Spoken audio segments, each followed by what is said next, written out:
digamos, la tradición histórica en Guatemala de que las campañas millonarias, las más caras, las que más invertían, eran las que llegaban a segunda vuelta.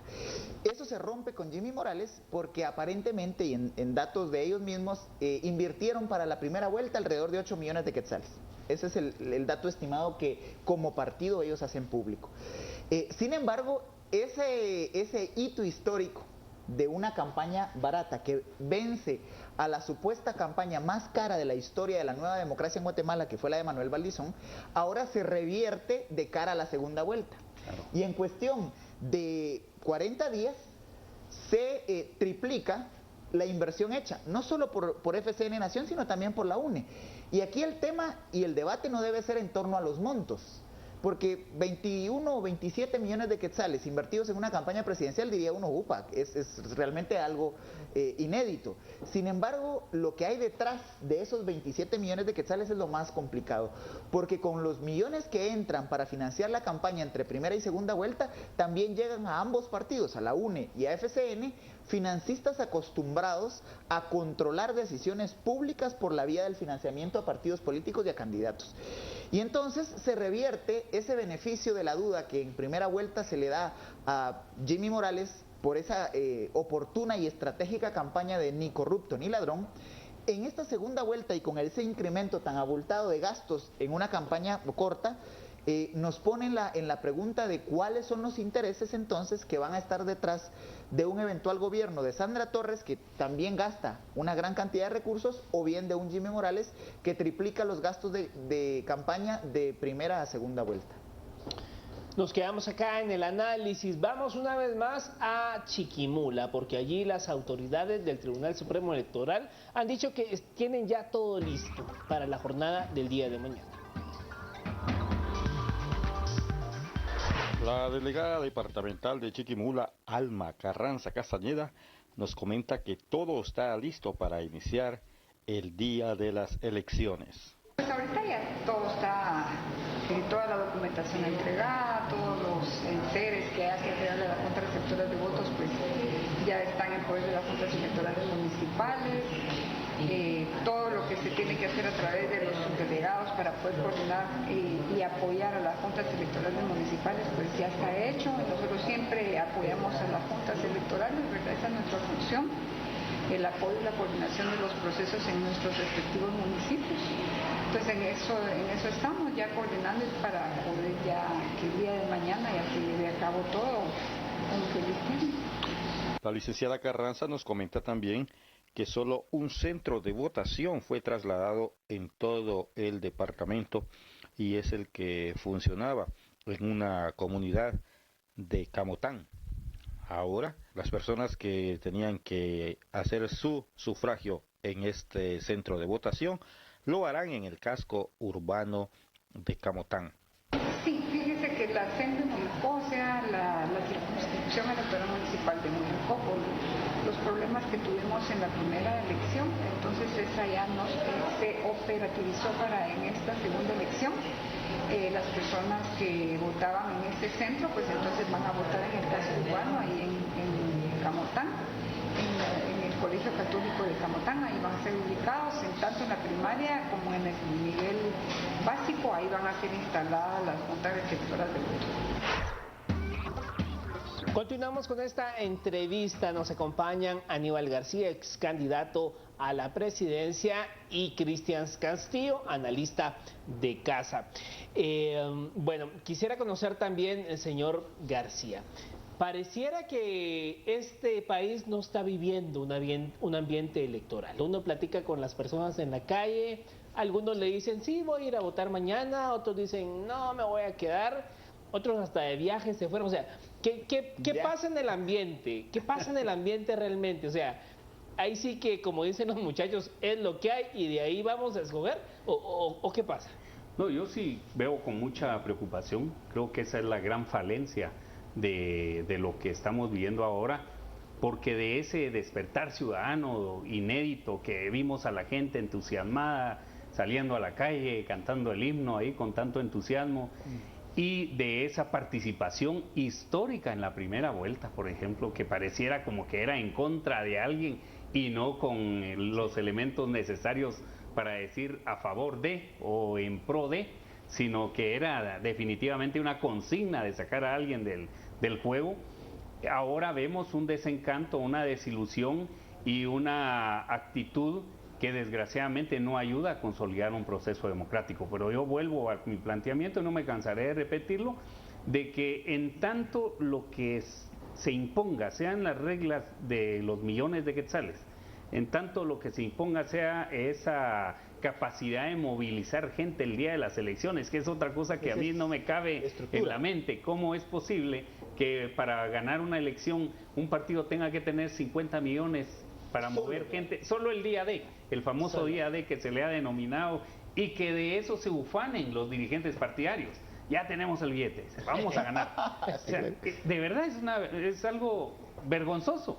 Es algo, tal vez lo más asqueroso que hay en todo el proceso es eso, porque al final de cuentas no es que vayan a movilizar al votante más o menos educado o que un ciudadano que ejerce sus derechos, sino lo que hacen es una movilización de la gente que está viviendo en la peor de las pobrezas, que por 100 quetzales, que por 150, que por una laminita va a ir a votar, ya sea en la primera o una segunda vuelta. Por eso creo yo que todo esto, más lo que hemos visto en los debates, que sinceramente yo diría que si Sandra Torres es la que si gana Jimmy Morales, en realidad no es que gane Jimmy, es que va a perder Sandra.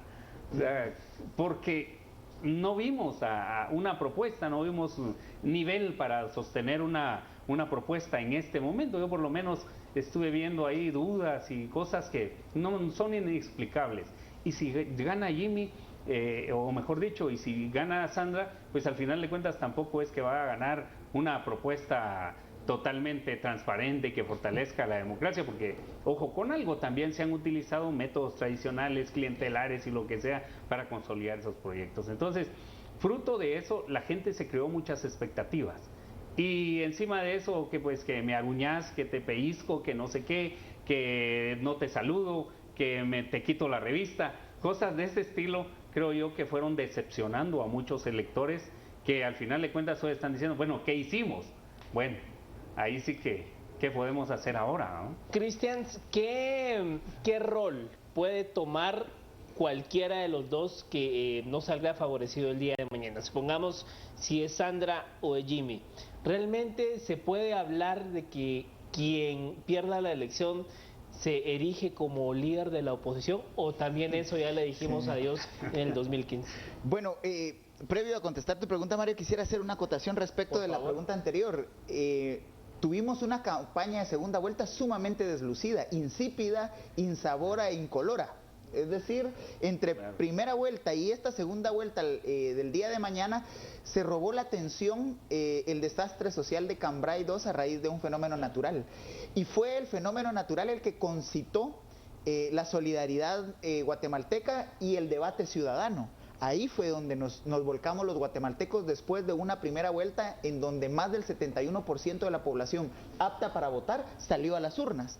Inmediatamente después de eso también afectó esta segunda vuelta, esa semana en la cual no se sabía con certeza quién era el segundo lugar, porque prácticamente hubo un empate técnico. Y eso fue reduciendo la segunda vuelta, la campaña de segunda vuelta, hasta que nos dimos cuenta que estábamos de cara a la segunda vuelta prácticamente cuando iniciaron los debates. Debates también deslucidos, con poca propuesta, debates en donde resaltó más el escándalo que el debate de las ideas. Claro. Y eso entonces nos prepara a tu pregunta, Mario, y me parece que es muy importante reflexionar sobre eso, porque si gana Jimmy Morales las elecciones del día de mañana, el peor error que puede cometer Sandra Torres es convertirse en una pseudo oposición, como el papel que jugó Manuel Valdizón y la bancada líder durante estos años en el Congreso de la República de la 7ª legislatura. Al principio, sus principales oponentes y enemigos, y al final su principal aliado. Situación que me parece fue la que impactó a Manuel Valdizón, porque la gente le pasó la factura no solo del antivoto de Manuel Valdizón como tal, sino el antivoto del Partido Patriota. Porque esa alianza, una alianza perversa que venía funcionando desde octubre del año pasado, fue lo que en definitiva rechazó la gente en las manifestaciones de calle y que terminaron con la solicitud de renuncia de Roxana Valdetti y de Otto Pérez Molina, pero también fue esa la causa que sacó a Manuel Valdizón de la segunda vuelta. Entonces, jugar un papel de oposición a medias tintas puede ser la decisión menos estratégica para una Sandra Torres que tendría muy pocas probabilidades de volver a ser candidata en el 2019. No porque ella no quiera, sino porque ha demostrado ya que es un mal producto político. Es decir, a estas alturas las posibilidades de convertirse en una opción viable para ganar las elecciones del 2019 han quedado muy explícitas en los debates. Si fuera la inversa y mañana ganara Sandra Torres y Jimmy Morales le tocara, digamos, empezar a correr por una eventual candidatura para el 2019, ese me parece que sería el escenario con mayores réditos para Jimmy Morales. ¿Por qué? Porque Jimmy a estas alturas ya ganó. Jimmy gana con esos 1.160.000 votos que prácticamente fueron para él, para la persona, porque la estructura es marginal electoralmente. Además ya ganó porque pasa a segunda vuelta como la primera opción y además ya ganó porque demuestra, él mismo comprueba en la práctica que el posicionamiento que tiene le permite pues estar en las condiciones y pasar a la historia en las páginas de la política guatemalteca. Eso le permitiría además integrar un equipo, le permitiría además liderar una bancada que aunque es pequeña en el Congreso de la República podría ponerse del lado de los ciudadanos y luchar por la transparencia en la ejecución del presupuesto de los próximos 4 años y hacer el impulso a una buena agenda legislativa priorizada.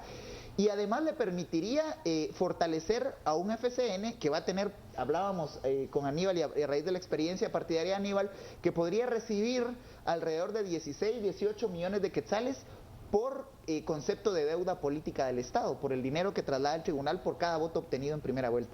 Entonces eso me parece que le permitiría a un Jimmy Morales llegar en el 2019 con un plan de gobierno, con una visión estratégica, con toda una posibilidad de ser parte de la transformación.